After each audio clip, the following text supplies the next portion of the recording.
Bonjour à toutes et bonjour à tous, je suis Natacha et vous êtes sur la chaîne Nanou Guidance.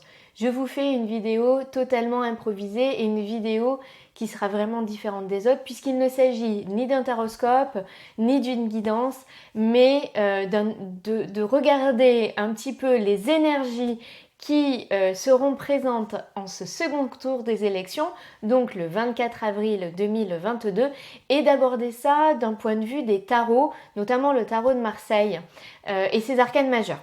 Donc, avant de parler du second tour, je précise que ce n'est pas une voyance ni une guidance et que je ne vais pas parler politique, déjà parce que c'est pas du tout mon domaine et que je ne vais pas vous dire qui sera ou non élu. Mais je trouvais vraiment intéressant parce que pour moi c'est très très parlant de vous parler des énergies. Avant de parler du 24 avril, on va regarder le premier tour, puisqu'on a voté le 10 avril 2022, et le 10 correspond à la carte de la roue de fortune. La roue de fortune, je vous la montre, donc ça c'est l'ancien tarot de Marseille, dans la version du tarot divin, elle se ressemble grandement. La roue de fortune ici nous indique du mouvement, du changement. C'est des cycles. C'est comme si ici on terminait un cycle pour en entamer un nouveau. C'est-à-dire qu'on peut sortir d'une période peut-être de stagnation ou de choses qui aujourd'hui sont arrivées à un terme et ont besoin d'évoluer. On met un tour de roue, on remet de l'énergie. J'ai pris aussi l'oracle d'Hildegarde, ce sont 22, alors il y en a 24 parce qu'il y a l'homme et la femme, Tristan et Isolde, mais il y a 22 arcanes, 22 lames qui sont très similaires aux arcanes majeures du tarot de Marseille. Et la lame numéro 10, elle s'appelle Évolution-Progression. Je vous la montre. Ici, on est vraiment sur cette idée, en ce premier tour des élections, d'une énergie de mouvement. Il y a quelque chose qui a duré un certain temps, ça a bougé, ça a évolué et il est temps aujourd'hui de terminer un cycle, de mettre un tour de roue et d'avancer. Ça, c'était les énergies du premier tour. Alors, je ne vais pas m'attarder dessus parce que c'est déjà passé. Pour le second tour, on va voter un 24 avril. Le 24... Alors, un 24 avril 2022. Et vous savez, ou peut-être pas, mais dans les arcanes majeures du tarot de Marseille, il y en a 22 et la dernière étant le mat. Au-delà de 22, on est obligé de réduire. Donc, ce 24 donne 2 plus 4, 6 et on a cette carte de l'amoureux que l'on a ici et donc dans l'ancien tarot de Marseille. Ces deux cartes, je vous les montre parce qu'elles sont vraiment différentes et elles peuvent donner une indication un peu différente. Donc l'amoureux de l'ancien tarot de Marseille et l'amoureux du tarot divin, on voit que les images, la représentation n'est pas du tout la même. Et dans l'oracle d'Hildegarde, c'est encore très différent puisqu'ici on a la carte de la destinée et du choix. Ce numéro 6, qu'est-ce qu'il nous indique? Alors dans l'ancien tarot de Marseille notamment, c'est une carte qui nous parle essentiellement de choix, mais aussi d'indécision. C'est la vibration de ce jour 24. On voit qu'il y a un contexte de choix, de devoir se positionner. Mais si on regarde cette carte de l'amoureux, je ne me rends pas compte si vous voyez bien, cette carte de l'amoureux, on voit que son cœur est tourné vers une des deux femmes et sa tête est tournée vers l'autre. Alors on pourra dire qu'on est tenté entre le vice et la vertu. On est tenté entre ce que nous dit notre raison, ce que nous dit le cœur.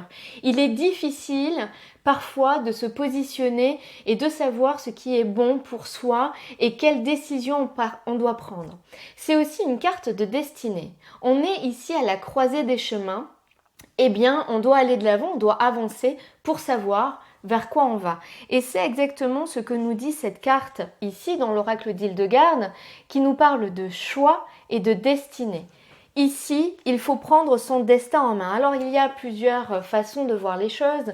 Soit on décide que tout est écrit et que finalement, eh bien, on n'a aucune carte à jouer parce que le destin est déjà déterminé et que finalement, on est un peu des pantins et on subit. Et quelle que soit l'action ou le choix que l'on va faire, ça n'aura aucune incidence. C'est une vision que je ne partage pas et ça me déplaît parce que ça voudrait dire qu'on n'a pas de notion de libre arbitre. Et moi, j'aime être actrice de ma vie. Donc je préfère dire que effectivement il y a peut-être des grandes lignes qui sont écrites, mais on a la possibilité par nos choix, par nos décisions, par nos actions, de changer certaines choses. Et ici, c'est bien ce qu'on nous dit. En ce 24 avril, il y a cette notion de devoir se positionner, de devoir trancher. Qu'est-ce que l'on va faire? Un choix de cœur, et notamment un vote de cœur, ou de raison. Donc ça, c'est à chacun de voir son libre arbitre. Mais on voit bien que cette énergie du jour, elle est très indécise. Et quand j'entends les gens dire, eh bien, c'est déjà figé, les résultats sont déjà faits et beaucoup disent c'est pas la peine d'aller voter parce que de toute façon, ça ne changera rien. C'est leur libre arbitre. Mais moi, je dis qu'avec cette énergie de l'amoureux, cette énergie de choix, eh bien, rien n'est vraiment joué. On va regarder maintenant le mois. On est au mois d'avril, donc c'est la carte de l'empereur. Je vous ai fait d'ailleurs une vidéo sur l'empereur au mois d'avril. Je vous invite à aller la voir. Je vous remets le lien ici où je vais la détailler davantage que ce que je vais faire dans cette vidéo.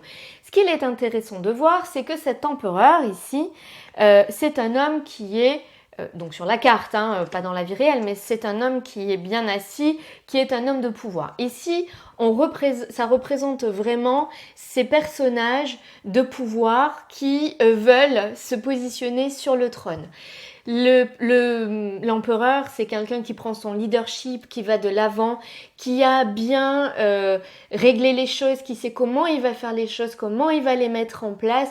Il y a cette notion de mental, d'autorité et de pouvoir. Et d'ailleurs, en parlant d'autorité, je vous montre la carte de l'oracle d'Hildegarde qui l'a appelée pouvoir et autorité. Et on voit que c'est une carte très rouge, très yang, très énergie, feu. Et c'est vraiment là que je vais appuyer parce que l'empereur, et ça je vous renvoie vraiment sur cette vidéo-là, l'empereur Alexei, c'est aussi le personnage très autoritaire. Il dit les choses, il est persuadé d'avoir raison et il n'accepte pas qu'on puisse le contredire. Dans une certaine mesure, ça peut être quelqu'un, ça peut être un personnage, un dictateur. Clairement, on va appeler un chat, ça peut être un dictateur, quelqu'un de très autoritaire, quelqu'un qui n'accepte pas et qui l'opinion des autres et qui impose sa volonté, sa façon de faire, son avis. C'est comme ça et il n'y a pas d'autre moyen de faire. Donc ça, c'est les énergies du mois d'avril. Ici, sur ce contexte des élections, on voit que par rapport à des personnages de pouvoir, par rapport à des personnages qui veulent s'asseoir sur le trône, il peut y avoir une forme de rigidité. C'est moi qui sais, c'est moi qui impose et vous devez vous adapter. C'est ce climat de tension ici qu'on peut ressentir avec ces élections. Et puis, c'est le fait d'élire quelqu'un au pouvoir en ce mois d'avril. Donc, on le voit sur ces élections, avec cette carte de l'amoureux, il y a des choix, il y a des indécisions, il y a ce climat très compliqué, très rigide, très figé. Maintenant, on va regarder l'année. On est en 2022. On va réduire 2 plus 2 plus 2. On est sur un chiffre 6.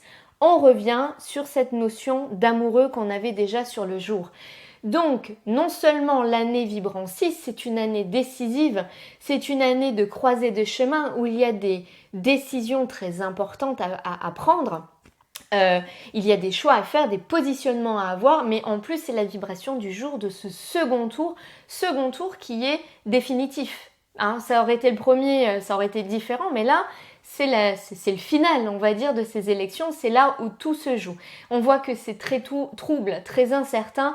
L'année vient renforcer cette incertitude et cette obligation, cette nécessité, plus qu'obligation, cette nécessité de devoir se positionner et de faire un choix. L'empereur aussi vous invite à prendre notre leadership en tant que citoyen, à dire moi je sais ce que je veux et je vais essayer de le concrétiser à mon niveau. Mais vous savez, on parle d'un battement d'aile, vous connaissez la suite, et bien là c'est ça.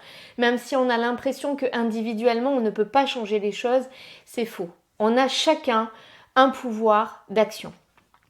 On va réduire cette date parce que c'est très intéressant.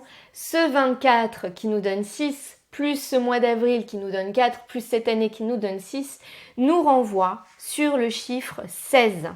Et le 16, c'est quoi? C'est la carte de la Maison Dieu. Et la Maison Dieu, c'est pas rien comme carte. C'est celle-ci. Je vous la montre dans le tarot divin. Elle est assez similaire, mais peut-être plus parlante dans le tarot divin. Voilà, c'est la carte de la tour. Ici, très clairement, il y a quelque chose qui se détruit, qui se déconstruit. La tour, c'est la foudre qui tombe. Déjà, la foudre, on ne sait jamais où elle va tomber. C'est quelque chose de soudain, d'inattendu. Et quand elle frappe, elle détruit sur son passage. Eh bien, en cette énergie, en ce jour, de 24 avril 2022, pour moi, il y a quelque chose ici qui vient frapper, qui vient déconstruire quelque chose. Et si on regarde la carte de l'oracle d'Hildegarde, on a la carte déséquilibre et perturbation. Pour moi, rien n'est joué. Contrairement à ce que beaucoup pensent et beaucoup disent, pour moi, ce jour est un jour décisif. On a tous un pouvoir d'action et je pense qu'on peut s'attendre à des perturbations, à des choses très inattendues pour ce second tour. Alors je ne vous dirai pas allez voter, n'allez pas voter, votez pour X, votez pour Y, peu importe, c'est votre libre arbitre. Mais je trouvais très intéressant de voir les énergies de ce jour parce qu'avec cette carte de la tour, je peux vous assurer que tout est possible et qu'on peut s'attendre à peut-être des révélations, des perturbations, des choses très surprenantes que l'on n'a pas envisagées. Voilà. Je ne vous dirai pas, effectivement j'ai fait des tirages, alors ça m'a été demandé, je ne suis pas quelqu'un qui est très porté sur la politique, vraiment pas, je suis pas spécialement les débats, je fais un peu comme le citoyen lambda j'ai envie de dire. Oui, j'ai fait des tirages pour voir la finalité, mais je les ai fait pour moi et mes proches, c'est pas quelque chose que je vais mettre sur cette chaîne YouTube, mais pour info, sans en dire trop, ça vient vraiment corroborer cette tour. Je pense que rien n'est joué, contrairement à ce que beaucoup pensent. Rien n'est joué et tout est encore possible.